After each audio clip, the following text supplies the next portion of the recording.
C'est l'une des autres actualités de cette journée, les soulèvements de la Terre qui contestaient leur dissolution devant le Conseil d'État. Gérald Darmanin avait lancé leur dissolution, souvenez-vous, après les violences lors des manifestations à Sainte-Soline. Les détails avec Milan Argelès. Le décret de dissolution avait été pris le 21 juin dernier. Le gouvernement avait rendu en partie responsables les soulèvements de la Terre de plusieurs affrontements, comme ceux intervenus en mars dernier à Sainte-Soline. Accusés d'inciter et de participer à des violences, les soulèvements de la Terre ripostent. Le mouvement demande une suspension du décret de sa dissolution devant le Conseil d'État. Tout l'enjeu de la bataille juridique qui s'engage, c'est la possibilité de pouvoir continuer à contester par la désobéissance civile et par des actions collectives une politique gouvernementale. Ce qu'on a essayé de faire, c'est de convaincre ce même Conseil d'État qui a condamné ce gouvernement pour inaction climatique et inaction sur la protection de la biodiversité à être en cohérence avec cette chose-là. En mars dernier, Gérald Darmanin qualifiait le mouvement des soulèvements de la Terre d'éco-terroriste. Le ministre de l'Intérieur annonçait le 28 mars la dissolution prochaine du mouvement. Il pourrait être déjugé par le Conseil d'État. Il prend, cela dit, un risque, le ministre de l'Intérieur. Est-ce qu'il est possible de dissoudre ce qui n'est pas une association? Si le Conseil d'État considère que ce décret a été mal rédigé au regard du droit, c'est un risque qu'il prend parce qu'il a effectivement politisé cette dissolution et ce sera interprété de fait comme un camouflet politique.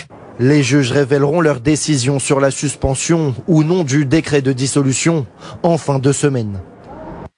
Ariel Halimi, avocat de la Ligue des droits de l'homme, est toujours avec nous. Nous accueillons Alexandre Nikolic. Bonsoir. Bonsoir à vous. Président du groupe Rassemblement National au Conseil régional du Centre Val-de-Loire. Nous devrions être rejoints par Sophie Bussière, porte-parole d'Europe Écologie Les Verts. D'abord, cette dissolution, décidée il y a quelques mois après les violences en marge des rassemblements de Sainte-Soline, vous paraît-elle justifiée, légitime ?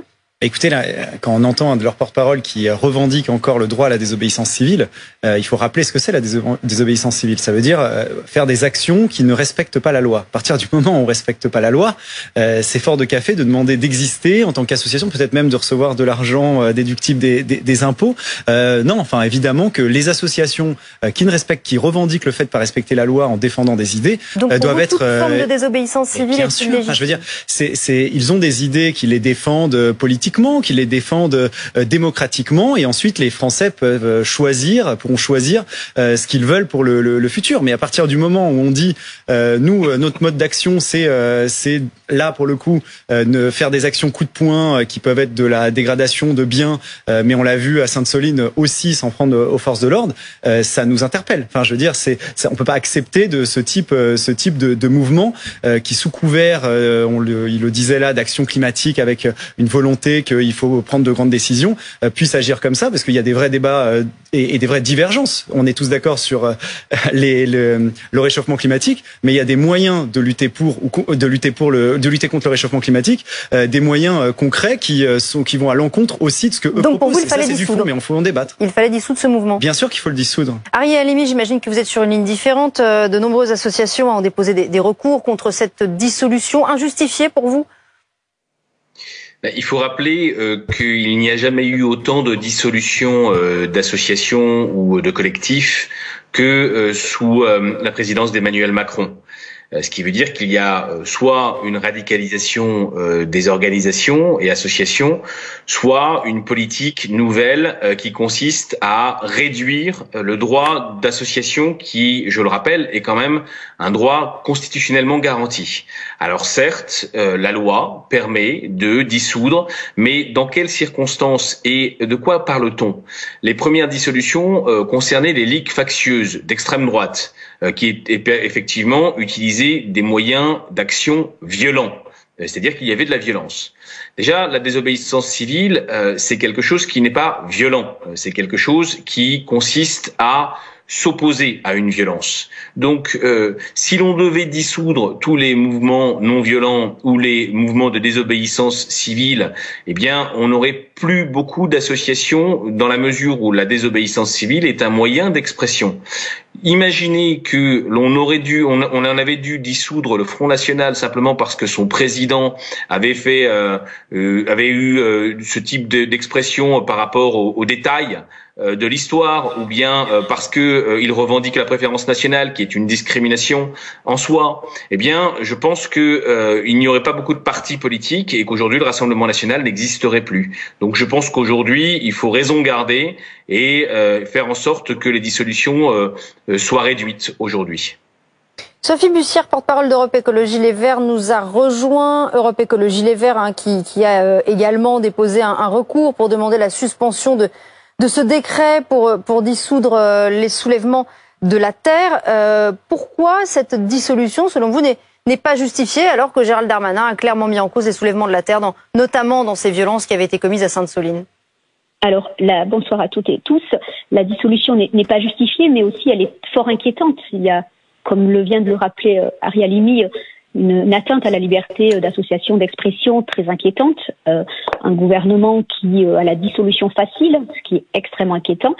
Et concernant les soulèvements de la terre, c'est quand même un mouvement assez innovant, original, donc composé, vous l'avez noté, de beaucoup d'organisations différentes, des partis politiques, des associations, composé également de particuliers, des paysannes, des paysans et beaucoup de personnes diverses qui ont la même inquiétude, le même objectif d'intérêt général, la sauvegarde de la nature, du vivant, et que c'est un objectif d'intérêt général et je rajouterai d'intérêt vital. Et effectivement, au lieu de lutter toutes et tous ensemble contre le réchauffement climatique, au lieu de passer notre énergie et notre temps, nous sommes aujourd'hui obligés de nous défendre, de défendre ce collectif et de défendre l'important, la gestion de l'eau par exemple, la gestion de la ressource en eau qui est un problème extrêmement grave. Donc nous estimons que perdons beaucoup de temps parce que il y a une volonté très claire du gouvernement et de M. Darmanin en particulier de criminaliser le mouvement écologiste et notamment les partis écologistes. Alexandre Nicolic, je souhaite vous répondre. Alors, je tiens à dire, et c'est important, ce ne sont pas des écologistes. En fait, ce sont des mouvements d'extrême gauche. Tout à l'heure, il y avait Antoine Léaumont qui les défendait, qui disait c'est avant tout une lutte anticapitaliste. Ce ne sont pas des mouvements écologiques, tout simplement L'un n'empêche pas l'autre. Non, mais écoutez, de manière cohérente, ils voulaient par exemple moins émettre de gaz à effet de serre. Il serait par exemple pour le nucléaire, qui est la source d'énergie qui produit le moins de gaz à effet de serre. Ils considèrent que c'est la priorité, parce que c'est ce qui engendre le réchauffement climatique. Ce modèle-là, je le disais tout à l'heure sur votre antenne, il est appliqué en Allemagne, le fait d'abandonner le nucléaire. Ça entraîne que l'Allemagne produit 7 fois plus de nous. Mais là, c'est pas tant un débat sur le fond, sur la façon d'être écologiste, j'en ai parlé débat sur les moyens d'action, sur les modes d'action. Non, mais parce que, en fait, comment c'est présenté, et là c'était intéressant, on a le sentiment que si on s'oppose à ces gens qui prônent la violence quand même. C'est une violence sur, par exemple, les biens, je disais tout à l'heure, et qui pourrait aller plus loin. On se rappelle d'Action Directe, d'autres mouvements d'extrême gauche. Le soulèvement de la terre ne prône non, mais pas pour l'instant, il s'arrête au bien. Mais quand à un moment vous vous dites notre mode d'action, c'est de la désobéissance civile, on est prêt à ne pas respecter la loi pour se faire entendre, ça pose un problème. Donc moi, et ils disent, mais il y a une urgence climatique, donc on est obligé. Je répondais sur le fond en expliquant bien à nos téléspectateurs que ce qu'ils proposent très souvent va à l'encontre même de l'intérêt écologique sur plein de points. Je parlais là sur les gaz à effet de serre. On peut parler en termes d'agriculture. On peut parler de l'eau, par exemple. Ils refusent toutes les recherches pour économiser de l'eau, même peut-être demain des dessalinateurs ou autres. En fait, ils ne veulent pas qu'on s'adapte justement à ce réchauffement climatique. Ils ne veulent pas qu'en réalité on trouve des solutions pour émettre moins de gaz à effet de serre, comme avec leur opposition aux capteurs de CO2. Non, mais c'est important parce que ce chantage c'est nous qui avons raison et vous avez forcément tort, c'est insupportable. Ce sont des gens qui prônent une idéologie aujourd'hui qui est minoritaire et qui veulent se faire entendre et l'imposer leur idéologie. C'est une idéologie ?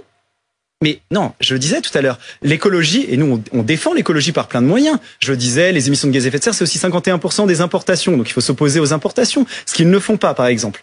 Donc on est tous d'accord pour trouver des solutions. Leurs solutions, quand elles sont appliquées ailleurs, elles ne fonctionnent pas, mais on a le sentiment que ce qu'ils proposent, pour eux, ça doit faire consensus et c'est le seul moyen de se revendiquer écologique. Non, en réalité, ce sont des gens qui refusent le progrès, c'est important, plus que défendre l'écologie. Vous répondre, je pense qu'elle a envie de vous répondre, porte-parole d'Europe Écologie Les Verts.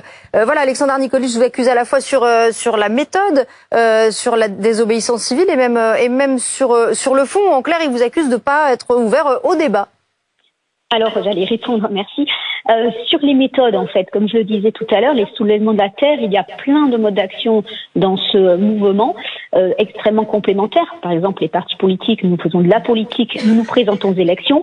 Il y a effectivement la désobéissance civile, mais c'est qu'un mode parmi d'autres. Et je répète, la désobéissance civile ne prône absolument pas la violence, parce que je note, là encore, tout à l'heure, des confusions et dans les propos donc de Gérald Darmanin qui sont repris ce soir, la violence contre les biens n'existe pas. C'est important aussi de ne pas tout exagérer. Il y a des dégradations de biens, ça existe pénalement, mais les violences, c'est uniquement contre les personnes. Je crois que ça me paraît important aussi de dissocier.